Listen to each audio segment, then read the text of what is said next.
Welcome to the next episode of the Rahman effect podcast. ഇന്നത്തെ നമ്മുടെ പോഡ്കാസ്റ്റിൻ്റെ ഗസ്റ്റാണ് മുഹമ്മദ് അജ്മൽ. അദ്ദേഹം XNY ലേണിംഗ് പ്ലാറ്റ്ഫോമിൻ്റെ ഫൗണ്ടറും CEO ആണ്. അതിനു പുറമെ ഓൾ ഇന്ത്യ കുറേ കോമ്പറ്റേറ്റീവ് എക്സാംസിൽ അദ്ദേഹം ടോപ്പ് റാങ്ക് ഹോൾഡറാണ്.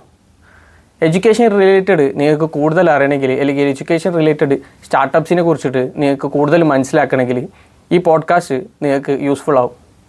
അജ്മലിനെ നമുക്ക് നമ്മുടെ പോഡ്കാസ്റ്റിലേക്ക് സ്വാഗതം ചെയ്യാം. Welcome to the podcast Ajmal.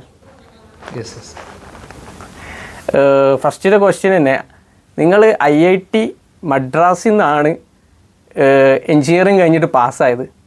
പക്ഷെ പൊതുവെ IIT എന്ന് കഴിഞ്ഞ ആൾക്കാർ ഹൈ എൻഡ് കമ്പനീസിലാണ് ജോബിലേക്ക് പോവുക. നിങ്ങളത് ഒഴിവാക്കിയിട്ട് ഒരു ഇന്ത്യയിലുള്ള അല്ലെങ്കിൽ കേരളത്തിലുള്ള ഒരു സ്റ്റാർട്ടപ്പ് എന്തുകൊണ്ട് ബിൽഡ് ചെയ്ത്? ഒന്നാമത്തത് ഞാനൊരു ഹൈ എൻഡ് ജോബ് ഒഴിവാക്കിയിട്ടില്ല. Design lead at Intel corporation. Intel എന്നുള്ളത് ഇന്ന് വേൾഡിലെ തന്നെ ഏറ്റവും ബെസ്റ്റ് ചിപ്പുകൾ ഉണ്ടാക്കുന്ന കമ്പനിയാണ്. അവിടുത്തെ ഒരു ഡിസൈൻ ലീഡാണ് ഞാൻ. അപ്പോൾ ആസ് എ 4 വർഷങ്ങൾക്ക് മുമ്പാണ് ആ ജോബിൻ്റെ കൂടെ തന്നെ എഡ്യൂക്കേഷനിൽ കുറച്ച് കാര്യങ്ങൾ ചെയ്യണം എന്നുള്ളൊരു ചിന്ത കുറേ കാലങ്ങളായിട്ടുണ്ട്. ഞാൻ എൻ്റെ ഒരു ഫസ്റ്റ് ഇയർ മുതൽ IIT ഫസ്റ്റ് ഇയർ മുതൽ തന്നെ ഞാൻ പഠിപ്പിക്കാൻ പോയിരുന്നു. തമിഴ്നാട്ടിൽ പഠിപ്പിച്ചിട്ടുണ്ട്, കേരളത്തിൽ നാട്ടിൽ വെക്കേഷൻ വരുമ്പോൾ പഠിപ്പിക്കും. അപ്പോൾ എഡ്യൂക്കേഷൻ എന്നുള്ളത് പഠിപ്പിക്കുക എന്നുള്ളതൊക്കെ എപ്പോഴും ഒരു പാഷനേറ്റ് ആയിട്ട് കാണുന്ന ഒരാളാണ്. അപ്പോൾ നമ്മൾ പഠിക്കുന്ന രീതികളിൽ കുറേ ചേഞ്ചസ് വേണം. അതേപോലെ നമുക്ക് നമ്മുടെ കുട്ടികൾക്ക് കിട്ടുന്ന ഓപ്പർച്യൂണിറ്റീസിൽ ചേഞ്ച് വേണം. നമുക്ക് കിട്ടാത്ത ഒരുപാട് ഓപ്പർച്യൂണിറ്റി നമ്മൾ IIT പോകുമ്പോഴാണ് നമുക്ക് മനസ്സിലായത്. ഞാൻ IIT മദ്രാസിലാണ് പഠിച്ചത്. IIT പോയി പഠിച്ചപ്പോഴാണ് മനസ്സിലായത് നമ്മുടെ കുട്ടികൾക്ക് കിട്ടാത്ത ഒരുപാട് ഓപ്പർച്യൂണിറ്റീസ് ഉണ്ട്. നമ്മുടെ കുട്ടികൾ പിന്നീടുള്ള ഒരുപാട് കാര്യങ്ങളുണ്ട്. അത് നമ്മുടെ നെക്സ്റ്റ് ജനറേഷന് കിട്ടണം എന്നുള്ള തോന്നലിലാണ് നമ്മൾ XNY ലേണിങ്ങിന് ഒരു സ്റ്റാർട്ടിങ് കൊടുക്കുന്നത്. ഇന്ന് ഏകദേശം 2000-ലധികം കുട്ടികൾ XNY ലേണിങ്ങിൽ പഠിക്കുന്നുണ്ട്. So this is purely passion. ഇത് നമ്മുടെ ഒരു വേൾഡിൽ നമുക്ക് ചുറ്റുള്ള ഒരു ലോകത്ത് നമ്മുടെ ചുറ്റുള്ള ഒരു കമ്മ്യൂണിറ്റിയിൽ, ലോക്കൽ കമ്മ്യൂണിറ്റിയിൽ വലിയൊരു ഇൻഫ്ലുവൻസ് വേണം, ഒരു ചേഞ്ച് വേണം എന്നുള്ളൊരു ആഗ്രഹത്തിലാണ് ആക്ച്വലി ഒരു ജോബിൻ്റെ കൂടെ തന്നെ ആക്ച്വലി XNY ലേണിംഗ് കൊണ്ടുപോകുന്നത്. അപ്പോൾ ഓൾറെഡി ഔട്ട് ഓഫ് പ്യുവർ പാഷനാണ് ഈ XNY ലേണിംഗ് സ്റ്റാർട്ട് ചെയ്യാനുള്ള ഒരു മോട്ടിവേഷൻ. അതെ. കാരണം നമുക്ക് ഇമ്പാക്റ്റ് ഉണ്ടാക്കാവുന്ന ഒരുപാട് മേഖലകളുണ്ട്. അപ്പോൾ നമ്മൾ പല ഏരിയാസ് നമ്മളെക്കുറിച്ച് ചിന്തിക്കുമ്പോൾ നമ്മൾ പലപ്പോഴും പല ആളുകൾ ഒരൊറ്റ ഏരിയയിലോട്ട് ഒതുങ്ങും. മേ ബി ഒരു ജോബ് എന്നുള്ള ഏരിയയിലോട്ടാണെങ്കിൽ അങ്ങനെ പലപ്പോഴും ആ ജോബിന്റെ ഒരു ഹെക്ടിക്നെസ് കൊണ്ട് പിന്നെ ഫാമിലി ലൈഫ് ഒക്കെ ആകുമ്പോൾ പലപ്പോഴും നമുക്ക് പല കാര്യങ്ങളും പിന്നെ പേഴ്സ് ചെയ്യാൻ നമുക്ക് പറ്റില്ല. Quite natural. പലപ്പോഴും നമുക്ക് പല കാര്യങ്ങളും നമുക്ക് പേഴ്സ് ചെയ്യാൻ പറ്റില്ല. അപ്പോൾ ഈ കാരണങ്ങൾ കൊണ്ട് തന്നെ നമ്മൾ പലപ്പോഴും ലൈക്ക് നമുക്ക് ഇഷ്ടപ്പെട്ട കാര്യങ്ങൾ നമുക്ക് പലപ്പോഴും പേഴ്സ് ചെയ്യാൻ പറ്റില്ല എന്നുള്ള പ്രശ്നം പല ആൾക്കാരുടെ ലൈഫിൽ വരാറുണ്ട്. അപ്പോൾ അതുകൊണ്ടാണ് ഞാൻ quite early stage in my career ഇങ്ങനത്തെ കുറച്ച് കാര്യങ്ങൾ കൂടി ചിന്തിക്കണം. പാഷനേറ്റ് അബൌട്ട് ടെക്നോളജി, അതുകൊണ്ടാണ് ഇന്ത്യ പോലത്തെ ഒരു കമ്പനിയിൽ നമ്മൾ നിലനിൽക്കുന്നത്. അതോടൊപ്പം തന്നെ പാഷനേറ്റ് അബൌട്ട് എഡ്യൂക്കേഷൻ എൻ്റെ മറ്റൊരു ഇഷ്ടപ്പെട്ടൊരു സംഭവമാണ്. എനിക്ക് സ്കില്ലുള്ളൊരു കാര്യമാണ്. പാഷൻ മാത്രം എനിക്ക് സ്കില്ലുള്ളൊരു കാര്യമാണ് എനിക്ക് തോന്നിയതാണ്. അപ്പോൾ അവിടെ ഒരു ചേഞ്ച് ഉണ്ടാക്കാൻ വേണ്ടിയിട്ടാണ് യഥാർത്ഥത്തിൽ XNY ലേണിംഗ് ഇൻട്രൊഡ്യൂസ് ചെയ്തത്. എന്താണ് നിങ്ങൾ സ്പെസിഫിക് ആയിട്ട് XNY ലേണിംഗിൽ ഇന്നോവേറ്റീവ് ആയിട്ട് ചെയ്തത്? കാരണം ഇപ്പോൾ different type of startups education related ഫീൽഡിൽ വരുന്നുണ്ടല്ലോ. അപ്പോൾ നമ്മൾ എന്തായാലും നമുക്ക് നമ്മളായിട്ടുള്ള ഒരു USP കൊണ്ടുവന്നു കഴിഞ്ഞാലല്ലേ ഈ ഒരു സ്റ്റാർട്ടപ്പ് എക്കോസിസ്റ്റത്തിൽ നമുക്ക് വിജയിക്കാൻ പറ്റുള്ളൂ. അപ്പോൾ അതിനെക്കൊണ്ടാണ് ചോദിച്ചത് എന്താണ് അതിൽ സ്പെഷ്യലായിട്ട് വരുന്നത്? നമ്മുടെ നാട്ടിലെ ഒരു ട്രെയിനിങ് കോച്ചിങ് ഇൻഡസ്ട്രി എടുത്ത് നോക്കുകയാണെങ്കിൽ ഒരു 10th ശേഷമുള്ള അല്ലെങ്കിൽ 12th ശേഷമുള്ള കുട്ടികൾക്ക് വേണ്ടിയിട്ടാണ് ഈ ഒരു കോച്ചിങ് ഇൻഡസ്ട്രി ഡിസൈൻ ചെയ്തിട്ടുള്ളത് എന്ന് നമുക്ക് കാണാൻ പറ്റും. എസ്പെഷ്യലി നമ്മൾ കേരളത്തിൽ എടുത്ത് നോക്കുകയാണെങ്കിൽ മെഡിസിൻ ആണെങ്കിൽ നമ്മളിപ്പോഴും കേൾക്കാറുള്ള ടേം എന്താണ്? റിപ്പീറ്റ് ചെയ്യുക, റിപ്പീറ്റ് ചെയ്യുക എന്നുള്ള ടേംസ്. +2 ശേഷം 1 വർഷം നമ്മൾ സ്പെൻഡ് ചെയ്യുക, ഇങ്ങനെയുള്ള ടേംസ് ആണ് ബേസിക്കലി നമ്മൾ എന്ത് ചെയ്യാറുള്ളത്, നമ്മൾ കേൾക്കാറുള്ളത് അല്ലേ. അപ്പോൾ ആക്ച്വലി ഇത് ഒരു വളരെ ഔട്ട്ഡേറ്റഡ് ആയിട്ടുള്ള ഒരു തോട്ട് പ്രോസസ്സാണ്. കാരണം ഒരു കുട്ടിയെ സംബന്ധിച്ചിടത്തോളം അവനെ സംബന്ധിച്ചിടത്തോളം എല്ലാവരെയും ഒരു എഡ്യൂക്കേഷൻ്റെ പ്രധാനപ്പെട്ട ലക്ഷ്യം നല്ലൊരു കരിയർ ഉണ്ടാക്കുക എന്നുള്ളത്. ഈ നല്ലൊരു കരിയറിൽ എത്തിപ്പെടണമെന്നുണ്ടെങ്കിൽ സ്വാഭാവികമായിട്ടും നമ്മൾ നല്ല കോളേജുകളിൽ പോയി നല്ല ഹയർ എഡ്യൂക്കേഷൻ ഇൻസ്റ്റിറ്റ്യൂഷനിൽ പോയി പഠിക്കണം. അതിന് വേണ്ടിയിട്ട് നമ്മൾ നല്ല സ്കൂൾസിലോട്ട് കുട്ടികളെ നമ്മൾ സെൻഡ് ചെയ്യും അല്ലേ. നമ്മൾ പരമാവധി നല്ല may be private or public education അല്ലെങ്കിൽ GCCയിലുള്ള അങ്ങനെ സ്റ്റുഡൻസ് ആണെങ്കിൽ അങ്ങനെ, കേരളത്തിലെ ആളുകളാണെങ്കിൽ അങ്ങനെ, നമുക്ക് ഏറ്റവും പറ്റാവുന്ന ഏറ്റവും നല്ല സ്കൂൾ നമ്മൾ കുട്ടികളെ സെൻഡ് ചെയ്യും. അപ്പോൾ ഈ സെൻഡ് ചെയ്ത് കഴിഞ്ഞാൽ നമ്മുടെ ബാധ്യത തീർന്നു എന്നാണ് നമ്മൾ പലപ്പോഴും കരുതുന്നത്. എന്നാൽ ഈ കുട്ടികൾ എത്രത്തോളം ഇപ്പോൾ എഡ്യൂക്കേഷൻ നമ്മൾ പല ഗോൾസ് പറയാം, കുട്ടികളെ മോറലി നല്ല ആളുകളാക്കുക, നല്ല സിറ്റിസൺസ് ആക്കി മാറ്റുക, നല്ല സ്കില്ലുള്ളവരാക്കുക, നല്ലൊരു സോഷ്യൽ ബീയിങ് ആക്കുക. അതോടൊപ്പം പ്രധാനപ്പെട്ട ഒരു ഗോളാണ് അവരെ ഒരു ഫ്യൂച്ചർ റെഡി ആക്കുക, അവരുടെ കരിയർ ഓറിയന്റഡ് ആക്കുക എന്നുള്ളത്. എന്നാൽ എത്രത്തോളം നമ്മുടെ എഡ്യൂക്കേഷന് സാധിക്കുന്നുണ്ട് എന്നുള്ളത് വളരെ പ്രധാനപ്പെട്ട ഒരു ചോദ്യമാണ്. കാരണം എത്ര നല്ല സ്കൂൾ പഠിച്ചിട്ടും നമ്മുടെ കുട്ടികളൊന്നും ഒരു ഹയർ എഡ്യൂക്കേഷനിൽ നോക്കുമ്പോൾ ഈ പ്രധാനപ്പെട്ട സ്ഥലങ്ങളിലൊന്നും എത്തിപ്പെടുന്നില്ല എന്നുള്ളതാണ്. ഞാൻ IIT മദ്രാസ് പോയപ്പോൾ എൻ്റെ ഒരു തോന്നൽ, എൻ്റെ അന്നത്തെ ഏജിൽ എൻ്റെ ഒരു തോന്നൽ എന്ന് പറഞ്ഞാൽ IIT മദ്രാസിൽ കൂടുതലും മലയാളികളും തമിഴന്മാരായിരിക്കും എന്നാണ് ഞാൻ വിചാരിച്ചത്. കാരണം തമിഴ്നാടിനോട് മദ്രാസിലുള്ള ചെന്നൈയിലുള്ള ഒരു ഇൻസ്റ്റിറ്റ്യൂഷനാണ്. മലയാളികൾ പൊതുവെ എഡ്യൂക്കേഷനിൽ വളരെ മുമ്പിലാണെന്ന് വിശ്വസിക്കപ്പെടുന്ന ആളുകളാണ്. അവിടെ ചെന്നപ്പോഴാണ് മനസ്സിലായത് അവിടെ ആളുകളുടെ ഭാഷയെ നമുക്ക് മനസ്സിലായില്ല, തമിഴല്ല. കാരണം തമിഴ് നമുക്ക് കേട്ടാൽ മനസ്സിലാവും. കുറേയൊക്കെ മലയാളികൾ എന്നുള്ളത് നമ്മൾ തമിഴന്മാർ ഒരുപാട് കാണുന്നതാണ്, ഒരുപാട് ഇന്ററാക്ട് ചെയ്യുന്നത്, കുറെ സിമിലാരിറ്റീസ് ഉണ്ട്.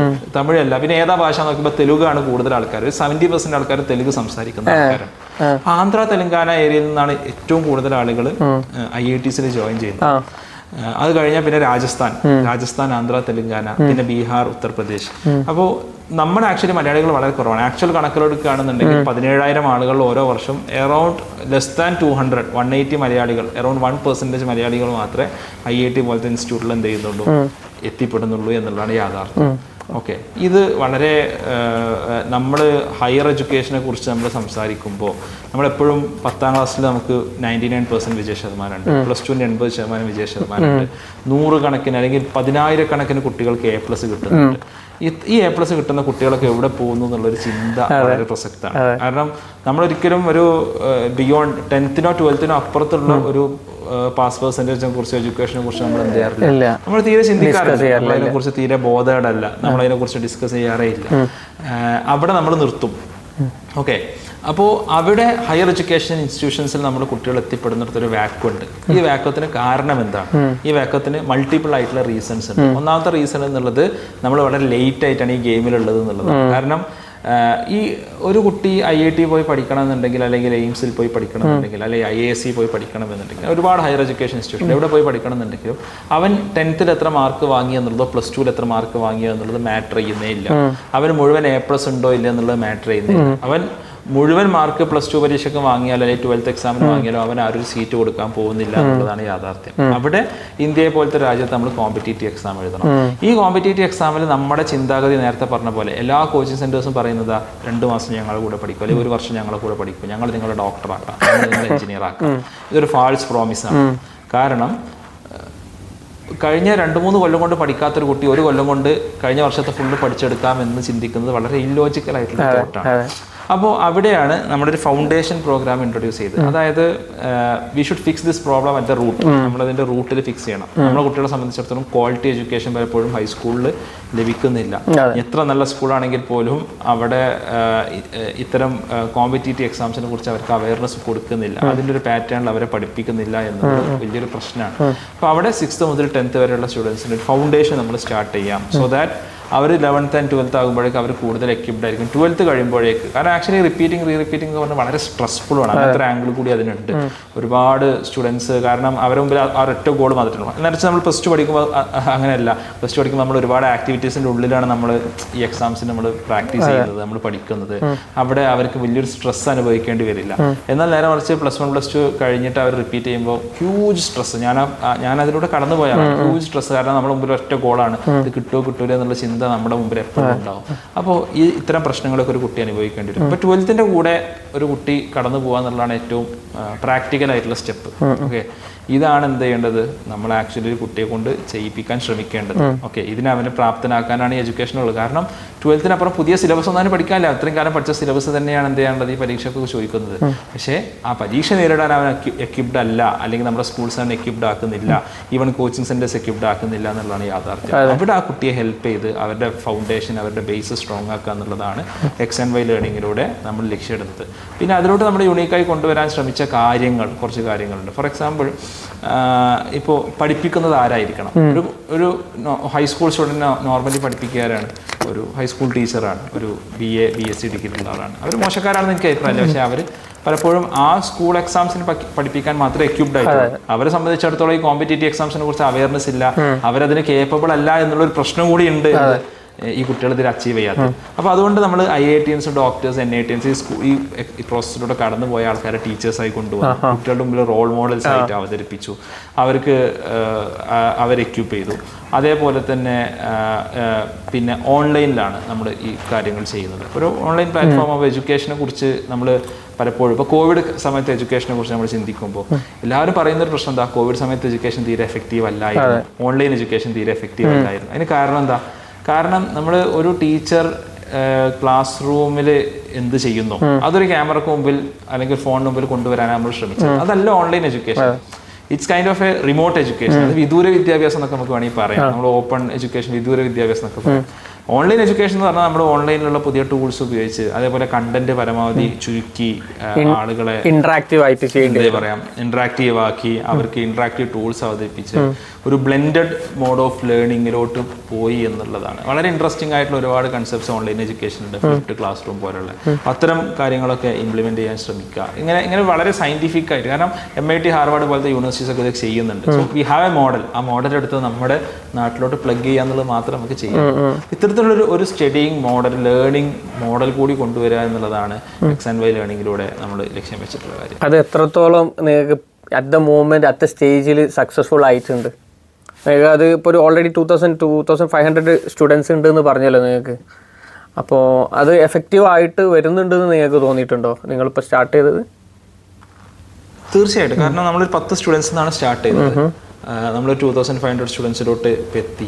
And that was mostly very organical. ഇപ്പൊ നിങ്ങളാണെങ്കിൽ പോലും XNY ലേണിങ്ങിന്റെ വലിയ ബിൽ ബോർഡ്സുകൾ ഒന്നും എവിടെയും കണ്ടിട്ടില്ല. അത്തരം ഒരു കോലാഹലത്തിലൂടെ നമ്മളിതുവരെ നിന്നിട്ടില്ല. അവർ മാർക്കറ്റിംഗ് വാസ്, അവരുടെ മെയിൻ ഗ്രോത്ത് ഫോഴ്സ് എന്നുള്ളത് റിട്ടൻഷൻ ആൻഡ് റെഫറലാണ്. കാരണം എത്രത്തോളം നമ്മളെ സാറ്റിസ്ഫൈഡ് ആയിട്ടുള്ള ആൾക്കാർ നമ്മളെ റെഫർ ചെയ്യുന്നു എന്നുള്ളതാണ് നമ്മുടെ ഏറ്റവും വലിയ ഒരു ഗ്രോത്ത് മോഡ് എന്നുള്ളത്. ഒന്നാമത്തെ കാര്യം. രണ്ടാമത്തെ എന്നുള്ളത് എത്രത്തോളം സ്റ്റുഡൻസ് ഓരോ വർഷത്തിനു ശേഷം റീറ്റൈൻ ചെയ്യുന്നു, ഈ വർഷത്തിന് ശേഷം അടുത്ത വർഷം കണ്ടിന്യൂ ചെയ്യുന്നു. ഇത് വളരെ പ്രധാനപ്പെട്ട ഒരു മെട്രിക്കാണ്. കാരണം അവർ സ്വാഭാവികമായിട്ടും ഒരു സ്റ്റാർട്ടപ്പിന്റെ അല്ലെങ്കിൽ ഏതൊരു കമ്പനിയുടെയും പ്രൊഡക്റ്റ് ആൻഡ് സർവീസസിൽ ഹാപ്പി ആയാൽ മാത്രമല്ല അവർ കണ്ടിന്യൂ ചെയ്യും. അപ്പോൾ അവർ അതിൽ ഹാപ്പിയാണ്. ലൈക്ക് ഒരു 80% അപ്പോൾ റിട്ടൻഷൻ റേറ്റ് നമുക്കുണ്ട്, which is actually quite good. Okay, അപ്പോൾ ഈ കാരണങ്ങൾ കൊണ്ട് തന്നെ we are seeing that it's working. പിന്നെ കുട്ടികളുടെ ലേണിംഗ് ടൈമിലോട്ട് വരുമ്പോൾ ഇപ്പോൾ നമ്മൾ ചില സ്കൂൾസുമായി ചേർന്നിട്ട് flipped class rooms. Flipped class room എന്ന് പറഞ്ഞാൽ കൺസെപ്റ്റ് എന്താ വെച്ചാൽ, സാധാരണ ക്ലാസ് റൂമിൽ എന്താ സംഭവിക്കുക, ടീച്ചർ വരുന്നു, പാഠങ്ങൾ പഠിപ്പിക്കുന്നു, അവരെന്ത് ചെയ്യുന്നു, അവർ പോകുന്നു, പിന്നെ വീട്ടിലോട്ട് ഹോംവർക്ക് കൊടുക്കുന്നു, കുട്ടി വീട്ടിൽ ചെന്ന് ഹോംവർക്ക് ചെയ്യുന്നു. ഫ്ലിപ്ഡ് ക്ലാസ് എന്ന് പറഞ്ഞാൽ ഇതിനെ നേരെ തിരിക്കുക. അതായത് വീട്ടിൽ പോയി കുട്ടി പഠിക്കുന്നു, ക്ലാസ്സസ് കാണുന്നു, ക്ലാസ്സിൽ വന്നിട്ട് എന്ത് ചെയ്യുന്നു, അവൻ പ്രോബ്ലംസ് വർക്ക്ഔട്ട് ചെയ്യുന്നു. അല്ലെങ്കിൽ ഹോംവർക്ക് എന്നുള്ളത് ഹോംവർക്ക് അല്ല, ക്ലാസ് വർക്കാണ്. അപ്പൊ എന്താ സംഭവിക്കുന്നത്, കുട്ടിക്ക് സാധാരണ ഒരു കുട്ടി ഒരു ക്ലാസ് റൂമിൽ ഇരിക്കുമ്പോൾ ഇപ്പോൾ 40 മിനിറ്റിൻ്റെ ഒരു പീരീഡ് ആണെന്ന് വിചാരിക്കാം. ഒരു 20 മിനിറ്റ് അവിടെ എഫക്റ്റീവായിട്ട് കൊടുക്കാൻ പറ്റുള്ളൂ ടീച്ചർക്ക്. കാരണം ബാക്കി 20 മിനിറ്റ് കുട്ടിയെ അച്ചടക്കത്തിൽ ഇരുത്തണം, ഇങ്ങനത്തെ കാര്യങ്ങളൊക്കെ ടീച്ചർ ഇൻവോൾവ് ആവണം അല്ലേ. പിന്നെ അതോടൊപ്പം തന്നെ ആ റൂമിൽ ഇരിക്കുന്ന, ക്ലാസ് റൂമിൽ ഇരിക്കുന്ന കുട്ടികൾ പല മൂഡിലുള്ള ആൾക്കാരുണ്ടാവും. ചിലപ്പോൾ വീട്ടിൽ എന്തെങ്കിലും പ്രശ്നമായിട്ട് വന്ന കുട്ടികളുണ്ടാവും. അതോടൊപ്പം ചിലപ്പോൾ കഴിഞ്ഞ ദിവസം ലീവായ കുട്ടികളുണ്ടാവും. അവർക്ക് ഇതെന്താ സംഭവിക്കുന്നു എന്നുള്ളൊരു ത്രെഡ് നഷ്ടപ്പെട്ടു, അവർക്ക് ചിലപ്പോൾ ആ ചാപ്റ്റർ മൊത്തം നഷ്ടപ്പെടും അല്ലെ. പല മൂഡിലുള്ള കുട്ടികളുണ്ടാവും. ഇതിനെ അഡ്രസ്സ് ചെയ്യണമെന്നുണ്ടെങ്കിൽ കുട്ടികൾക്ക് ലേണിംഗ് റിസോഴ്സസ് ആക്സസിബിൾ ആയിരിക്കും. അപ്പോൾ വീട്ടിലിരുന്ന് അവർ പിന്നെ ഒരു സബ്ജക്റ്റ് ചിലപ്പോൾ ഒരു അറിയുന്ന കുട്ടികളുണ്ടാവും, തീരെ അറിയാത്ത കുട്ടികളുണ്ടാവും. അവർക്ക് ചിലപ്പോൾ കൂടുതൽ ടൈം സ്പെൻഡ് ചെയ്യേണ്ടി വരും. അടുത്ത ആൾക്കാർക്ക് ചിലപ്പോൾ തീരെ ടൈം ഇത് സ്കിപ്പ് ചെയ്ത് പോകുന്ന ആൾക്കാരുണ്ടാവും. അപ്പോൾ ഈ ഒരു സ്വാതന്ത്ര്യം നമ്മൾ കുട്ടികൾക്ക് കൊടുക്കുക. ഇതാണ് ഫ്ലിപ്പ് ക്ലാസ് റൂമിലെ ഒന്നാമത്തെ കൺസെപ്റ്റ്. അപ്പോൾ വീട്ടിലിരുന്നിട്ട് അവരുടെ പേസിൽ അവർ പാഠങ്ങൾ അവരെന്ത് ചെയ്യുക, ലെസൺസ് കാണുക അല്ലെങ്കിൽ വീഡിയോസ് കാണുക, അവർ പഠിക്കുക. ഓക്കെ, നൗ അവർ പ്രോബ്ലം സോൾവ് ചെയ്യുന്നിടത്താണ് ആക്ച്വലി ടീച്ചേഴ്സിന്റെ ഹെൽപ്പ് വേണം. ഓക്കെ, അത് എന്ത് ചെയ്യുക, അത് അത്തരം പ്രോബ്ലം സോൾവിങ് ഡിസ്കഷൻസ്, ഇന്ററാക്ഷൻസ് എന്ത് ചെയ്യുക, അത് ക്ലാസ് റൂമിലോട്ട് കൊണ്ടുവരിക. ഓക്കെ, ഇതാണ് ഫ്ലിപ്ഡ് ക്ലാസ് റൂം കൺസെപ്റ്റ്. ഇതേ കൺസെപ്റ്റ് നമ്മൾ സ്കൂളിൽ ഞങ്ങളുടെ ഫൗണ്ടേഷൻ പ്രോഗ്രാംസ് ഇംപ്ലിമെന്റ് ചെയ്തപ്പോൾ കുട്ടികളുടെ ലേണിംഗ് ടൈം പകുതിയായി കുറഞ്ഞു. കാരണം കുട്ടിക്ക് അവരുടെ പേസിൽ പഠിക്കാം, അവരിഷ്ടപ്പെട്ട രീതിയിൽ അവരെ കാണാം, അവന് ഡൗട്ട്സ് ക്ലിയർ ചെയ്യാൻ ടീച്ചേഴ്സ് എന്താണ് ഇത്തരം സെഷൻസിൽ അവൈലബിൾ ആണ്. അപ്പോൾ ഇറ്റ് ആക്ച്വലി മേക്ക് സെൻസ്. കാരണം ഇങ്ങനെയാവണം പുതിയ ക്ലാസ് റൂമുകൾ എന്നാണ് ഞാൻ നമ്മളിപ്പോൾ ഓരോന്നിനും അതിന്റെ മെറിറ്റ്സും ഡിമെറിറ്റ്സും ഉണ്ട്. അതെ. അല്ല, പക്ഷെ നിങ്ങളിപ്പോൾ പറഞ്ഞപ്പോൾ എനിക്ക് മനസ്സിലായത്, മീൻസ് നമ്മളിപ്പോൾ ഹോംവർക്ക് ചെയ്യാൻ വേണ്ടി വീട്ടിലേക്ക് പോകുമ്പോൾ ആ പെർട്ടിക്കുലർ നെക്സ്റ്റ് ഡേയിൽ വന്നിട്ടാണല്ലോ നമ്മൾ ക്വസ്റ്റ്യൻസ് ചോദിക്കുക. കുട്ടികളാകുമ്പോൾ ഓഫ്കോഴ്സ് എന്തായാലും നെക്സ്റ്റ് ഡേയിൽ ഇപ്പോൾ ലാസ്റ്റ് പീരീഡ് ആണെങ്കിൽ അത് മറന്നു പോകും ഓബ്വിയസ്ലി. അപ്പോൾ വൺസ് അവർ അത് മാത്രമല്ല ഈ ഹോംവർക്ക് എന്നുള്ളത് കുട്ടികളെ സംബന്ധിച്ചിടത്തോളം വളരെ ഭാരമുള്ള ഒരു സംഭവമാണ്. കാരണം അവരെ ഹെൽപ്പ് ചെയ്യാൻ ആരുമില്ല എന്നുള്ള പ്രശ്നം എന്തുണ്ട്, ഡൗട്ട് വരുമ്പോൾ അത് തീർക്കാൻ പറ്റിയിട്ടില്ലെങ്കിൽ പിന്നെ ആ ഒരു പെർട്ടിക്കുലർ സബ്ജക്റ്റിനോട് അവർക്കൊരു വെറുപ്പ് തോന്നാൻ ചാൻസസ്, അവനൊരു വെറുപ്പ് തോന്നി തുടങ്ങും. മറിച്ചിട്ട് നിങ്ങൾ പറഞ്ഞ മാതിരി ക്ലാസ്സിൽ വന്നിട്ട് ഇത് ഹോംവർക്ക് ചെയ്യുകയാണെങ്കിൽ ഒന്നുകൂടി എഫക്റ്റീവ് ആയിരിക്കും നിങ്ങൾ പറഞ്ഞപ്പോൾ തന്നെ എനിക്ക് ഏകദേശം ഒരു ഐഡിയ വന്ന്. പിന്നെ അപ്പൊ അതൊരു ബ്ലെൻഡഡ് ലേണിംഗ് മോഡലാണ് നമ്മളെ സംബന്ധിച്ചിടത്തോളം. എക്സ്റ്റൻവൈ ലേണിംഗിൽ മാത്രമല്ല നമ്മൾ മൊത്തം എഡ്യൂക്കേഷനിൽ വരേണ്ട ഒരു ചേഞ്ച് ആണ് ഇത്. Actually വരുത്താവുന്ന change. ഓൺലൈൻ എന്നുള്ളത് ഒരു സൂമിൽ വന്നൊരു ക്ലാസ് എടുക്കുക എന്നുള്ളതിലപ്പുറം ഒരു കുട്ടിയെ സംബന്ധിച്ചിടത്തോളം ആക്സസിബിൾ റിസോഴ്സസ്, അതേപോലെ തന്നെ ഇന്ററാക്റ്റീവ് ആയിട്ടുള്ള റിസോഴ്സസ് ഇന്ന് ഒരുപാട് അവൈലബിൾ ആണ്. ഇത് അവന് കൃത്യമായി ക്യൂറേറ്റ് ചെയ്ത് അവന് കൃത്യമായി ഫെസിലിറ്റേറ്റ് ചെയ്ത് കൊടുക്കുക എന്നുള്ള ഒരു ജോബാണ് ആക്ച്വലി ഇന്നൊരു ടീച്ചറെ സംബന്ധിച്ചിടത്തോളം. പിന്നെ നിങ്ങൾ എയറിൽ പോയൊരു വീഡിയോ ഉണ്ടായിരുന്നല്ലോ, why most influencers are promoting Georgia MBBS. അതെന്താ സംഭവം? അത് ഞാനിപ്പോൾ റീസെൻ്റ് അങ്ങനെയാണ് ഞങ്ങളെ അപ്രോച്ച് ചെയ്യുന്നത്. ആ വീഡിയോ കണ്ടിട്ടാണ് അപ്രോച്ച് ചെയ്യുന്നത്. ഇത് എഡ്യൂക്കേഷൻ റിലേറ്റഡ് കുറേ സ്റ്റാർട്ടപ്പ് ഇപ്പം നമ്മൾ കോവിഡിൻ്റെ ടൈമിൽ ബൂം ചെയ്ത് വന്നിട്ടുണ്ടല്ലോ, ഫണ്ടിങ്ങും കാര്യങ്ങളൊക്കെ കിട്ടിയിട്ട്. അതേപോലെ തന്നെ കുറേ സ്റ്റാർട്ടപ്പ് ക്ലോസ് ആയിട്ടുമുണ്ട്. അപ്പോൾ ഇപ്പോൾ ഫോർ എക്സാമ്പിൾ റീസെൻ്റ്ലി ഇപ്പോൾ ബൈജൂസിൻ്റെതാണ് ഇപ്പോൾ ഇഷ്യൂ ആയിക്കൊണ്ടിരിക്കുന്നത്. കൺട്രോളിങ് സ്റ്റേക്കൊക്കെ ബൈജൂസിന് പോയിന്ന്. ബൈജൂസ് വൺസ് ഒരു കാലത്ത് എല്ലാവരും സെലിബ്രേറ്റ് ചെയ്തൊരു സ്റ്റാർട്ടപ്പ് എൻ്റർപ്രണർ ആയിരുന്നു. അപ്പോൾ ജോർജിയൻ്റെ സംഭവം എന്താണ്? ജോർജിയനെ കുറിച്ച് പറയണോ അതല്ല അതോ ജോർജിയനെ പറഞ്ഞിട്ട് ബൈജൂസിലേക്ക് പോവാം. ഓക്കെ, അല്ല ജോർജിയ എന്നുള്ളതല്ല. നമ്മൾ പലപ്പോഴും എഡ്യൂക്കേഷനിൽ ഈ പറഞ്ഞ പോലെ ഇൻഫോംഡ് ഡിസിഷൻ അല്ല, ഇമോഷണൽ ഡിസിഷൻസ് ആണ് എടുക്കുന്നത് അല്ലേ. കാരണം ഇപ്പോൾ ഒരു കുട്ടി ഇപ്പോൾ നീറ്റുമായി ബന്ധപ്പെട്ട് ഇപ്പോൾ ഒരുപാട് പ്രശ്നങ്ങൾ ഇപ്പോൾ അടക്കം കോടതിയിൽ വാദം നടന്നുകൊണ്ടിരിക്കുകയാണ്. അപ്പോൾ ഇവിടെ നീറ്റ് ഒരു കോമ്പറ്റീറ്റീവ് എക്സാം, 55,000 സീറ്റ് ഗവൺമെന്റ് സെക്ടറിലുള്ളൂ, 25 ലക്ഷം കുട്ടികൾ എഴുതുന്നുണ്ട്. അപ്പോൾ എന്തായാലും 24 ലക്ഷം കുട്ടികൾ അൺഹാപ്പി ആയിരിക്കും, അവർ ഇമോഷണൽ ആയിരിക്കും. ഇതാണ് യാഥാർത്ഥ്യം, സ്കാം ഉണ്ടെങ്കിലും ഇല്ലെങ്കിലും ഒക്കെ റൈറ്റ്. അപ്പോൾ ഈ ഒരു ഇമോഷണൽ ആയിട്ടുള്ള സമയത്താണ് ഇപ്പോൾ വിദേശത്ത് MBBS എടുത്തോളൂ എന്ന് പറഞ്ഞ ഒരാൾ വരിക. ഓക്കെ, അപ്പോൾ നാട്ടിലേക്കാളും കോസ്റ്റ് കുറവാണ്, അപ്പോൾ നമുക്കൊരു 30 ലക്ഷം അല്ലെങ്കിൽ 40 ലക്ഷത്തിനൊക്കെ MBBS പൂർത്തിയാക്കാം എന്നുള്ളതൊക്കെ വരുമ്പോൾ സ്വാഭാവികമായിട്ടും ആൾക്കാർ അതിലോട്ട് പോകുന്നു. പക്ഷേ ഇൻഫോംഡ് ആയിട്ടുള്ള എല്ലാ ആൾക്കാർ എന്ത് ചെയ്യുക, ഡിസിഷൻ എടുക്കുക. അപ്പോൾ ഇന്നലെ ഇപ്പോൾ ഞാൻ ആ വീഡിയോ ചെയ്തതിലൊരു പ്രധാനപ്പെട്ട പോയിന്റ് എന്താണെന്ന് വെച്ചാൽ, വിദേശത്തെ MBBS കഴിഞ്ഞ് ഇന്ത്യയിൽ വന്ന് നിങ്ങൾ പ്രാക്ടീസ് ചെയ്യണമെങ്കിൽ FMG എന്ന് പറയുന്ന ഒരു എക്സാം. ഓക്കെ, ഇന്നലെ FMG എക്സാമിന്റെ റിസൾട്ട് വന്നു. 20% പാസ് റേറ്റ്. 33,000 ആൾക്കാർ എഴുതിയാൽ ഏകദേശം 7,000 ആൾക്കാരാണ് എന്ത് ചെയ്തത്, പാസ്സായത്. അതായത് അത്രയും പാസ് റേറ്റ് കുറഞ്ഞ ഒരു പരീക്ഷയാണ് FMG എക്സാം. ഇത് കഴിഞ്ഞ് ഈ പരീക്ഷ എഴുതി അത് കഴിഞ്ഞ ഒരു 6-7 മാസം വരെ വെയിറ്റ് ചെയ്യണം. എന്നിട്ട് ഇന്ത്യയിൽ ഇവർ ഇന്റേൺഷിപ്പ് ചെയ്യണം. എന്നിട്ട് 1 ഇയർ ഇന്റേൺഷിപ്പ് ചെയ്യണം. എക്സാം പാസ്സായിട്ട് ഒരു 5 to 6 months അവർക്ക് ഒരു വെയിറ്റിംഗ് പീരീഡ് ഉണ്ട് എന്നാണ് ഇപ്പോഴത്തെ ഒരു അവസ്ഥ. അത് കഴിഞ്ഞ് 1 ഇയർ അവർ ഇന്റേൺഷിപ്പ് ചെയ്തിട്ടാണ് അവർ ചെയ്യുന്നത്. മാത്രമല്ല 2020 ശേഷം പുതിയ ഒരുപാട് റൂൾസ് ഇതിൽ വന്നിട്ടുണ്ട്. ഇപ്പൊ ഞാനത് ട്രോൾ ചെയ്യാൻ വേണ്ടി ഒരു വീഡിയോ ചെയ്ത് അത് വൈറലാണതാണെങ്കിലും പിന്നീട് ഞാൻ അതിനെക്കുറിച്ച് കുറച്ചും കൂടി ഡീപ്പായി പഠിച്ചു. ഓക്കെ, ഞാനൊരു ഇൻഫർമേഷൻ എന്നുള്ള FMG എന്നുള്ളൊരു ആസ്പെക്റ്റാണ് വീഡിയോ ചെയ്തത്. പിന്നെ ഞാൻ കുറച്ച് ഡീറ്റെയിൽ പഠിച്ചപ്പോൾ അവിടെ ഞെട്ടിപ്പിക്കുന്ന ഒരുപാട് കാര്യങ്ങൾ എനിക്ക് മനസ്സിലായി. കാരണം 2021 NMC ഗൈഡ് ലൈൻ പ്രകാരം വിദേശത്ത് ഒരാൾ MBBS കഴിഞ്ഞാൽ അവിടെ ലൈസൻസ് കിട്ടണം. അവിടെ ലൈസൻസ് കിട്ടിയാലേ ഇന്ത്യയിൽ വന്നിട്ട് എന്ത് ചെയ്യാൻ പറ്റുള്ളൂ, അവർക്ക് ആദ്യം FMG എഴുതാൻ പറ്റുള്ളൂ. ഓക്കെ, അപ്പോൾ ഒരു കുട്ടി ഇപ്പോൾ ഏത് രാജ്യത്ത് എടുക്കുകയാണെന്നെങ്കിലും അവിടെ 4.5 വർഷം അല്ലെങ്കിൽ 5 വർഷം MBBS കോഴ്സ് ചെയ്യണം. പിന്നെ 1 വർഷം ഇന്റേൺഷിപ്പ് ചെയ്യണം. 6 വർഷമായി. അത് ഈജിപ്ത് പോലത്തെ കൺട്രീസിൽ 2 വർഷം ചെയ്യണം, എന്നാലേ അവിടുത്തെ ലൈസൻസ് കിട്ടുള്ളൂ. 7 വർഷമായി. ജോർജിയ പോലത്തെ രാജ്യങ്ങളിൽ അവിടുത്തെ ലൈസൻസ് കിട്ടണമെന്നുണ്ടെങ്കിൽ 6 വർഷം MBBS ശേഷം 3 വർഷം റെസിഡൻസി ചെയ്യണം. അപ്പോൾ 9 വർഷമായി. അപ്പോൾ ഏറ്റവും മിനിമം ഒരു 7 to 8 years എന്ത് ചെയ്യണം, അവർ ആ രാജ്യത്ത് സ്പെൻഡ് ചെയ്യണം അല്ലേ. അത് കഴിഞ്ഞ് ഇന്ത്യയിൽ വന്നിട്ട് 7 years നമുക്ക് കൂട്ടാം ഏറ്റവും മിനിമം. FMGക്ക് വേണ്ടി പ്രിപ്പയർ ചെയ്ത് 20% പാസ് റേറ്റ് ഉള്ള FMG നെക്സ്റ്റ് ഏതാവട്ടെ 20% പാസ് റേറ്റ് മാത്രമുള്ള ഒരു എക്സാം എഴുതണം. ഓക്കെ, എന്നിട്ട് അത് പാസ്സാവണം. ഓക്കെ, അത് പാസ്സായിട്ട് 1 വർഷം MBBS എടുക്കണം, ഇന്റേൺഷിപ്പ് ചെയ്യണം. അത് കഴിഞ്ഞിട്ട് വേണം അവർക്കൂടെ ഡോക്ടറായിട്ട് ലൈസൻസ് രജിസ്റ്റർ മിനിമം ഒരു 8-9 വർഷം ഏറ്റവും മിനിമം എന്ത് ചെയ്യണം, 9 വർഷം ഏറ്റവും മിനിമം അവർ MBBS എന്നൊരു UG കോഴ്സിന് വേണ്ടി കാണാം. ഇതിന് പുറമേയാണ് എന്ത് ചെയ്യേണ്ടത്, ഇനി അടുത്ത എക്സാം എഴുതി PGക്കോ 3 വർഷം 1 വർഷം PG ഒക്കെ ആയിട്ട്, അതായത് 14-15 വർഷത്തിന് ഏറ്റവും മിനിമം എന്ത് ചെയ്യണം, ഒരാളൊരു കരിയർ എന്ത് ചെയ്യണം, പുറത്ത് പോകുന്ന ഒരാൾ ഇൻവെസ്റ്റ് ചെയ്യണം. ഒരു UGക്ക് വേണ്ടി 10 കൊല്ലം ഏറ്റവും മിനിമം കാണണം. അപ്പോൾ നിങ്ങളൊന്ന് ആലോചിച്ച് നോക്കുക, ഈ കോസ്റ്റ് നമ്മൾ കുറവാണ്, 5.5 കൊല്ലത്തെ കോസ്റ്റ് കുറവാണ്, ശരിയാണ്. ബാക്കി 4 കൊല്ലത്തെ കോസ്റ്റ് ആര് ബിയർ ചെയ്യും? അവർക്ക് കിട്ടേണ്ട ഒരു സാലറിയോ അല്ലെങ്കിൽ മറ്റ് ഇങ്ങനത്തെ ഒരു ഈ ഒരു ഇതുണ്ടല്ലോ, നമ്മളെ കോസ്റ്റ് പണത്തെക്കാളും നമുക്ക് വിലപ്പെട്ട കാര്യമാണ് സമയം. ഈ കാര്യങ്ങളൊന്നും പരിഗണിക്കാതെ ഇൻഫ്ലുവൻസേഴ്സിന്റെ റോങ് ഇൻഫ്ലുവൻസ്, ലൈക്ക് റോങ് ആയിട്ടുള്ള ആൾക്കാരെ ഇൻഫ്ലുവൻസ് ചെയ്യുന്നത്. കാരണം ഒരു ട്രാവൽ വ്ളോഗറോ ലൈഫ് സ്റ്റൈൽ വ്ളോഗറോ അല്ല ഒരിക്കലും എന്ത് ചെയ്യേണ്ടത് കുറിച്ച് പറയുന്നതിന് ഞാൻ എതിരൊന്നല്ല. പക്ഷെ പറയുമ്പോൾ വളരെ കൃത്യമായിട്ട് കാര്യങ്ങൾ എന്ത് ചെയ്യണം, മനസ്സിലാക്കിയതിന് ശേഷം അല്ല, അത് ശരിയാണ്. മീൻസ് ഒരു 2 പ്രാവശ്യം അല്ലെങ്കിൽ 3 പ്രാവശ്യം ട്രൈ ചെയ്തിട്ട് MBBS കിട്ടാത്തവർക്ക് ഇമോഷണലി ഡ്രെയിൻ ആവും. അപ്പൊ ഇങ്ങനത്തെ ഒരു ഓപ്പർച്യൂണിറ്റി ഉണ്ടെന്ന് കഴിഞ്ഞാൽ ഓഫ്കോഴ്സ് അവർ അതിലേക്ക് അട്രാക്ട് ആയിട്ട് പോകും. അതിന്റെ ഭാവിയിൽ വരുന്ന കാര്യങ്ങൾ എന്താന്നുള്ള ആ ടൈമിൽ അല്ലെങ്കിൽ ആ മൂമെന്റിൽ ഒരു ചിന്തിക്കാൻ നിൽക്കില്ല. പറഞ്ഞ പോലെ ഒരു 2-3 വർഷം റിപ്പീറ്റ് ചെയ്യണമെങ്കിൽ മാത്രമല്ല, നീറ്റ് എക്സാം എഴുതാത്തവർ പോലും പോകണ്ട. ആക്ച്വലി അവർക്ക് പോകാൻ പറ്റില്ല, അവർക്ക് ഇവിടെ ഒന്ന് പിന്നെ രജിസ്റ്റർ ചെയ്യാൻ പറ്റില്ല. ഇതറിയാതെ ഇത് അറിഞ്ഞിട്ടും പുഷ് ചെയ്യുന്ന ഏജൻസിനെ എനിക്കറിയാം, ഞാൻ കണ്ടിട്ടുണ്ട്. ഓക്കെ, അങ്ങനത്തെ ഒരുപാട് സംഭവങ്ങൾ എന്ത് ചെയ്യുന്നുണ്ട് ഈ ഒരു സെഗ്മെന്റ്. ഇപ്പൊ നമ്മളെ നാട്ടിൽ റീസെന്റ് സ്റ്റഡി അബ്രോഡ് ഇഷ്ടം പോലെ വന്നിട്ടുണ്ട്. ദുബായില് ബിസിനസ് സെറ്റപ്പ് ചെയ്യുന്ന കമ്പനീസ് പോലെയാണ് നമ്മളെ നാട്ടിൽ സ്റ്റഡി അബ്രോഡ് ബിസിനസ്സുകൾ വരുന്നത്. ഇഷ്ടം പോലെ. കാരണം ഒരു കുട്ടിയുടെ അടുത്ത് നിന്ന് 2-3 ലക്ഷം രൂപയ്ക്കാണ് അവർക്ക് എന്ത് ചെയ്യുന്നത്, അവർക്ക് കമ്മീഷനായിട്ട് കിട്ടുന്നത് എന്ന് തുടങ്ങിയിട്ടുള്ള ഒരുപാട് ആസ്പെക്റ്റുകൾ എന്തുണ്ട് അതിലുണ്ട്. അപ്പൊ സ്വാഭാവികമായിട്ടും അതിന് ആളുകൾ പുഷ് ചെയ്യുമല്ലോ. പക്ഷെ അവിടെ ഇപ്പം ഈവൻ സ്റ്റഡി അബ്രോഡ് ആയാലും ആളുകൾ പലപ്പോഴും ഇതിനെക്കുറിച്ച് പൂർണ്ണമായി അറിഞ്ഞിട്ടില്ല. അപ്പോൾ സ്റ്റഡി അബ്രോഡ് നമ്മുടെ നാട്ടിൽ പ്രധാനമായിട്ട് കുട്ടികൾ പോകാനുള്ള കാരണം എന്താ വെച്ചാൽ, ഒന്ന് നാട്ടുകാരുടെ ചോദ്യം കേൾക്കണ്ടല്ലോ എന്നുള്ളതാണ് ഒന്നാമത്തെ തോട്ട് പ്രോസസ്സ്. രണ്ടാമത്തെ ഈ ഇവിടുന്ന് എങ്ങനെയെങ്കിലും ഒന്ന് രക്ഷപ്പെട്ടു പോകണം, ഇവിടുത്തെ ഡിഗ്രി കോഴ്സ് കൊണ്ടൊന്നും കാര്യമില്ല എന്നുള്ള ഒരു ചിന്ത.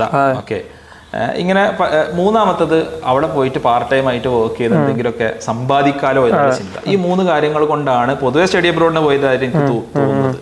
അല്ലാതെ ഇപ്പോൾ അവിടുത്തെ ഏറ്റവും ടോപ്പ് യൂണിവേഴ്സിറ്റികൾ ഇവിടുത്തെ +2 മാർക്കിന്റെ ബേസിൽ ഒരു IELTS അല്ലെങ്കിൽ ടോഫൽ പോലും എഴുതാതെ ഇവർക്ക് അഡ്മിഷൻ കൊടുക്കും തോന്നുന്നു? ഇല്ലല്ലോ. ഒരിക്കലും ഒരു നല്ല യൂണിവേഴ്സിറ്റി നമ്മുടെ നാട്ടിലെ കുട്ടികൾക്ക് വെറുതെ അവിടെ പോയിട്ട് നമ്മൾ കാശ് കൊടുത്തു എന്നുള്ളത് കൊണ്ട് അവർ അഡ്മിഷൻ കൊടുക്കില്ല. അപ്പൊ ഒരിക്കലും ടോപ്പ് യൂണിവേഴ്സിറ്റീസിലോട്ടല്ല പോകുന്നത്. നമ്മൾ ലോജിക്കലി ആലോചിക്കാം. ഇപ്പോൾ നമ്മൾ US ടോപ്പ് യൂണിവേഴ്സിറ്റി അല്ലെങ്കിൽ സിംഗപ്പൂരിലെ അല്ലെങ്കിൽ UK ടോപ്പ് യൂണിവേഴ്സിറ്റി പോകണമെന്നുണ്ടെങ്കിൽ SAT സ്കോർ വേണം, അല്ലെങ്കിൽ ACT സ്കോർ വേണം. ഇതൊന്നും എഴുതിയിട്ടല്ല നമ്മുടെ കുട്ടികൾ പോകുന്നത്. അപ്പോൾ അതെന്താണ്, ഇതൊക്കെ അവിടുത്തെ ഒരു 3rd tier 4th tier കോളേജിലോട്ടാണ് പോകുന്നത്. പിന്നെ ഓക്കെ, അവർക്ക് പോവാം, അവരുടെ ലൈഫ് അവരുടെ ഡിസിഷൻസ് ആണ്. മാത്രമല്ല ഒരു പുറത്ത് ബെറ്റർ സ്റ്റാൻഡേർഡ് ഓഫ് ലിവിങ് കിട്ടുന്നു. പക്ഷെ ഇതൊക്കെ പലതും അവിടുത്തെ റൂൾസ് ആൻഡ് റെഗുലേഷൻസിനോട് വളരെ കോറിലേറ്റഡ് ആണെന്നുള്ള ഒരു ചിന്ത പലപ്പോഴും ആൾക്കാർക്കും ഇല്ല. അപ്പോൾ മുമ്പൊക്കെ UK-ക്കും ഇവിടേക്ക് പോയ ആൾക്കാർക്ക് പെർമനന്റ് റെസിഡൻസി ഈസി ആയിട്ട് കിട്ടിയിരുന്നു. സ്റ്റുഡന്റ് സ്റ്റേ ബാക്ക് ഓപ്ഷൻസ് ഉണ്ട്. ഇപ്പൊ അങ്ങനത്തെ ഓപ്ഷൻസ് ഒക്കെ കുറഞ്ഞു വരുന്നുണ്ട് അല്ലെ. ഇപ്പൊ അങ്ങനത്തെ റെഗുലേഷൻസ് എന്ത് ചെയ്യുന്നുണ്ട്, അവിടെ പിച്ചിങ് ചെയ്യുന്നുണ്ട്. ഇനി പാർട്ട് ടൈം വർക്ക് എന്ന് പറഞ്ഞിട്ട് ഏറ്റവും കൂടുതൽ ആൾക്കാർ വർക്ക് ചെയ്യുന്നത് ജെറിയാട്രിക്സിലാണ്, അതായത് ഓൾഡ് ഏജ് ഹോമിലാണ് ഏറ്റവും കൂടുതൽ ആൾക്കാർ പോയിട്ട് വർക്ക് ചെയ്യുന്നത്. There is nothing wrong in that. അതിൽ പ്രത്യേകിച്ച് ബാഡ് ആയിട്ടൊന്നും കാര്യങ്ങളൊന്നുമില്ല. പക്ഷെ ഇതൊക്കെ അറിഞ്ഞിട്ടും ഇതിന് വേണ്ടിയിട്ടാണോ പോകുന്നത് എന്നുള്ള ഒരു ചോദ്യമുണ്ട്.